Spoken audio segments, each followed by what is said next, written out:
How's it going, crypto community? This is Jade Martian, and today I'm bringing you a breakdown of Christine Lagarde's interview or press conference she just engaged with in regards to the G20 and the global economy, right? So Alex Cobb just live streamed the whole thing through, but obviously I like to come in through these things and just break down what people are saying, try and make things a little more concise than what they did, and also expand upon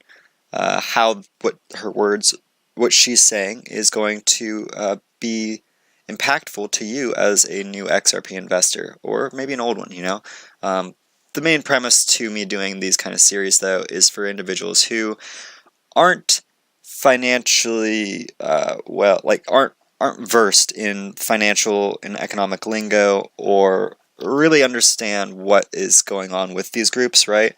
So it's my hope to kind of take their jargon, roll it down into something digestible for you, my viewer, to consume. And with any luck, as you listen to these individuals continue to speak and then you hear me breaking them down, if you're new to this and don't understand what's being said, maybe you'll find yourself understanding, and that's really my goal, is to help you, my viewer, become well-versed enough in the dialogues that are taking place so that you can see beyond the words and see instead the webbing that's bringing those words together, right? So before we hop into this, please, if you're new, hit that like and subscribe, and make sure after the video, or even right now, if you do enjoy this kind of content, that you ring that bell so that you can be up to date with all my newest videos, right? So with that said, without any further ado, let's hop right into this discussion and see what Christine Lagarde has to say to us.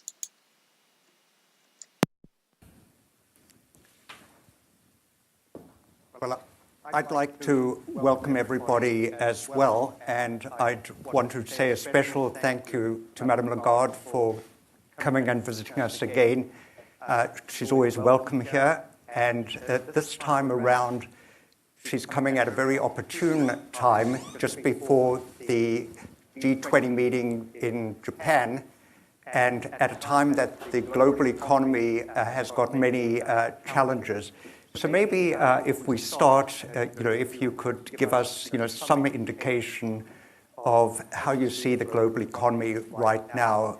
In April this year at the spring meetings, you noted that while the global economy was having a synchronized recovery in 2018, it was now running into a delicate moment, and I wonder how you see things 2 months later.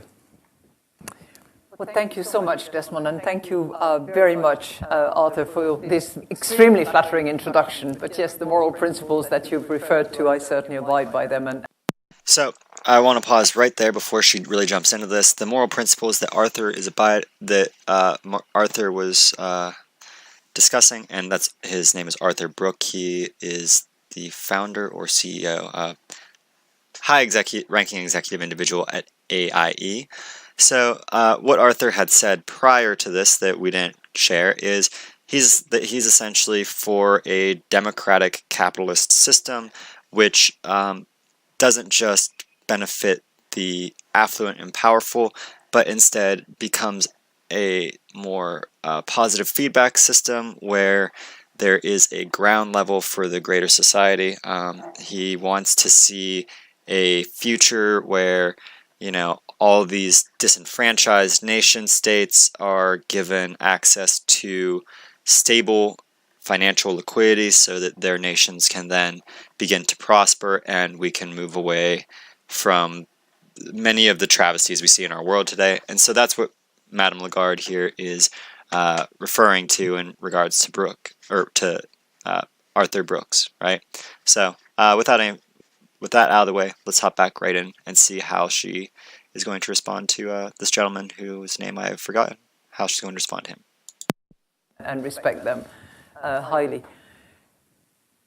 It's not without a little bit of anxiety and some trepidation that at the last spring meeting in April, we actually coined the World Economic Outlook, as we presented it, as a fragile and with a precarious recovery in sight. So the test of that description is really what happens after we made the forecast. And we were, in a way, quite pleased, and not very happy, but quite pleased to see that this fragility that we had identified and the precariousness of the recovery is actually confirmed.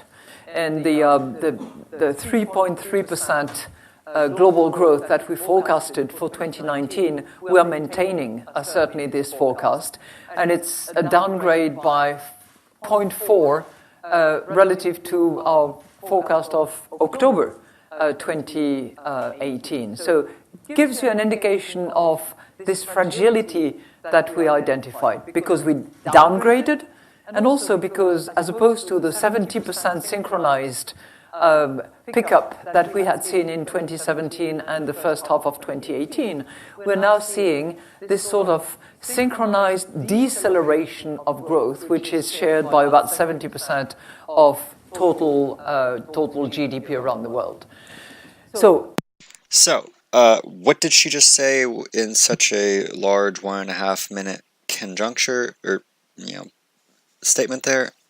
Ultimately, what Madame Lagarde is expressing is that there is not just a slowdown in the economy in the United States, but in the world as a whole, and the pop that we saw in the market in 2017 that led to 2018's correction, both in the crypto market and in the traditional stock market, that was a sign, right? That was a sign to the IMF, but also to many large economies in the world, that we are at the turning point of what has been the longest rally in our markets in their history, essentially. They say that I had been hearing back in January that it was the second longest, but I believe that we are technically the longest now, just because people are still trying to claim that we're in a bull market, even though all of the technical indicators that I follow in regards to this traditional stock market says that, yeah, good luck with that, right?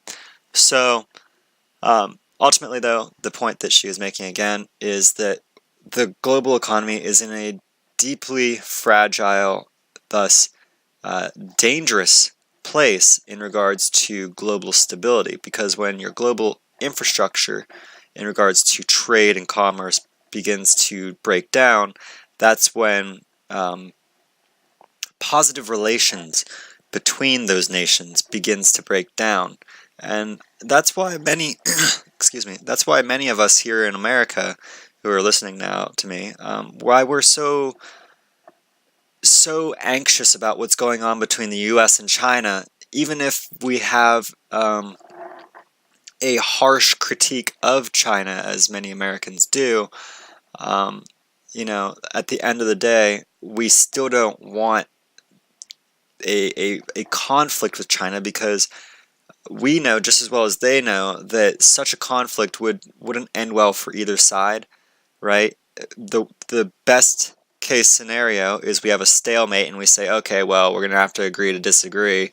This is silly. But that doesn't happen once you engage in war and you're now killing each other, right?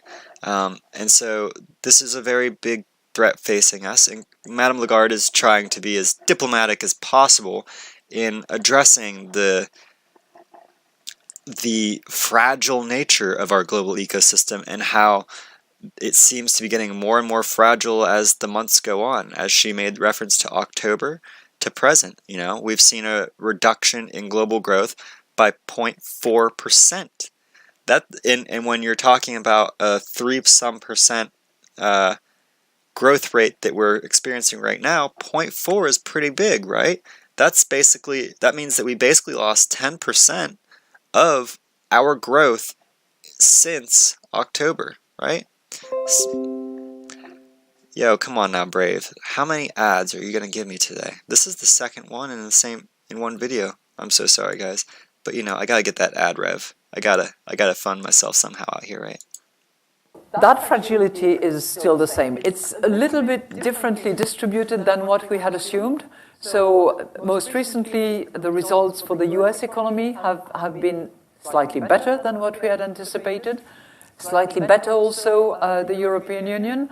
But on the other hand, some of the emerging market economies have been lower than we had thought. Japan is a bit of an outlier in delivering pretty good and solid results at the moment.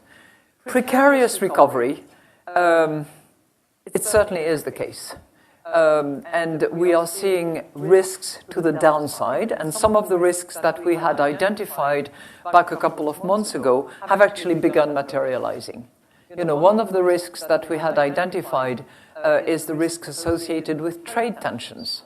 And 2 months ago we said, be very careful what you are doing with this major growth engine that is trade. Because anything that breaks on trade, such as tariffs, such as non-tariff barriers, is going to actually be a break on growth. And unfortunately, we're seeing some materialization of these risks that we had identified a few months ago. There are a few other risks that that are in the making, which are not necessarily materializing, so to speak. But Brexit is certainly a risk on the horizon, for which additional time has been given to the parties. So everybody has now until October to actually come to terms with the actual exit and the way in which exit will take place. But it is still a risk that bears as a downside one. So we see the recovery that we are still forecasting for the end of 2019 and 2020, because we have a forecast of 3.6% for 2020. We see that as still in the cards, but precarious. So that's pretty much where we are.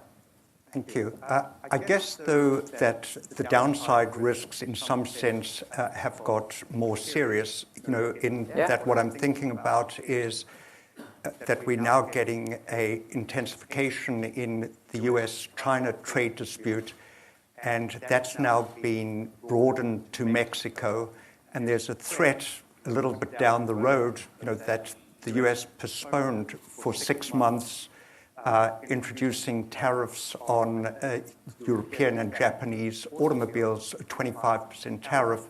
That's got to be a rather major risk. At the G20 meeting, presumably that's going to be a principal topic of discussion. My suspicion is that under Japanese presidency, the G20 meeting of the finance ministers and central bank governors will address the issue of trade. I mean, I don't see how they could leave that to the side. It's a real topic. In the blog that I have released today, which borrows very much from the G20 surveillance note that has been prepared for the finance ministers and the central bank governors, what we try to do is to actually try to model and figure out what will be the impact on growth of what had been announced and is being implemented, and what is now being threatened in addition to what took place. And if you combine the two and you aggregate what is already in place and what will impact trade, only dealing with China, let alone Mexico, which is a more recent development and which we have not included in that particular surveillance note, that alone would shave off the forecast that we have by 0.5%. Now, you might say 0.5% if you are a country that is growing at a steady pace in some of the sub-Saharan countries or even in China, is not a huge amount. But if you look at global growth at 3.3% this year, and more so next year, 3.6%, you take off 0.5 in 2020, which is when we have calculated the impact of the trade restrictions, you're now talking about 3.1%. Absent special, fiscal stimulus or monetary stimulus of some sort that would be put in place if countries are very concerned about the impact of the trade restrictions. So it's a significant impact, and one that is in the making, because you have China, you have what has been announced as potentially implementable soon on Mexico. You have the 6 months suspension, which might lead to believe, a contrario, that in 6 months' time, bearing other developments, it will materialize. You have the elimination of the preferential tariffs on India, which only impacts a very small portion of trade with India, but which is a signal that nothing is warranted. So, when we try to analyze from an economic point of view the impact of those trade restrictions, we actually aggregate several impacts. You have the direct impact of trade, which is not gigantic.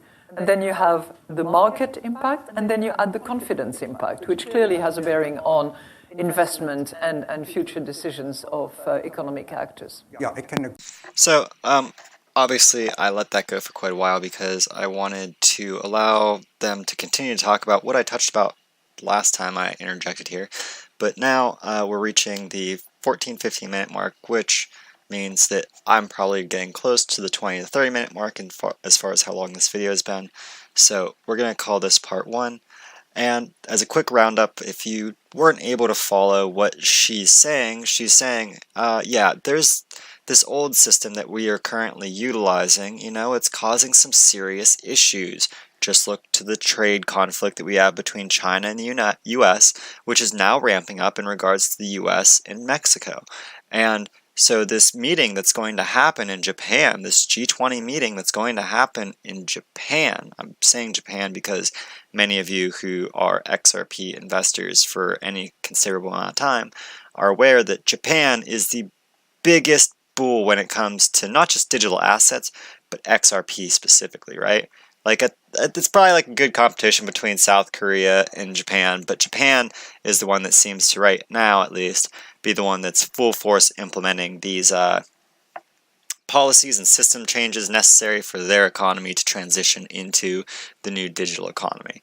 And that's ultimately what Christine Lagarde is doing in this first question, is saying, listen, the system that we have is deeply flawed. It's now becoming dangerous for the global economy because of these flaws now having negative feedback loops, which are echoing through the economy and having this very real impact, this potential of bringing our affecting growth by a 0.5 percentage point that she's projecting, right? She's saying that to be clear too, it sounded to me, and if you feel elsewise, if you were paying attention and know what she's getting at, but it sounded to me like she wasn't saying that adoption of the system could add 5% to the current 3.6% that we're at right now for growth,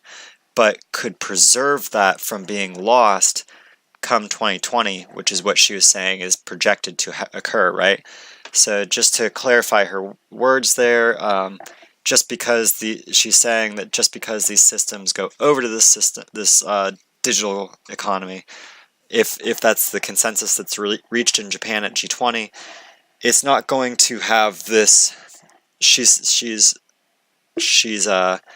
cautioning that it's not going to have this profound impact on, increasing the returns from the markets, but that it's going to help stabilize the global economy, just to help create a more stable foundation for future gains to come in, right? So with that said, this again is just part 1 of what's likely to be at least a 3 to 4 part series. I hope you've enjoyed my content. If you have, please, once again, hit that like, smash that subscribe, and ring my bell so that you can be kept up to date on all my newest videos. And as always, I've been Jade Martian, and I look forward to seeing you on Mars.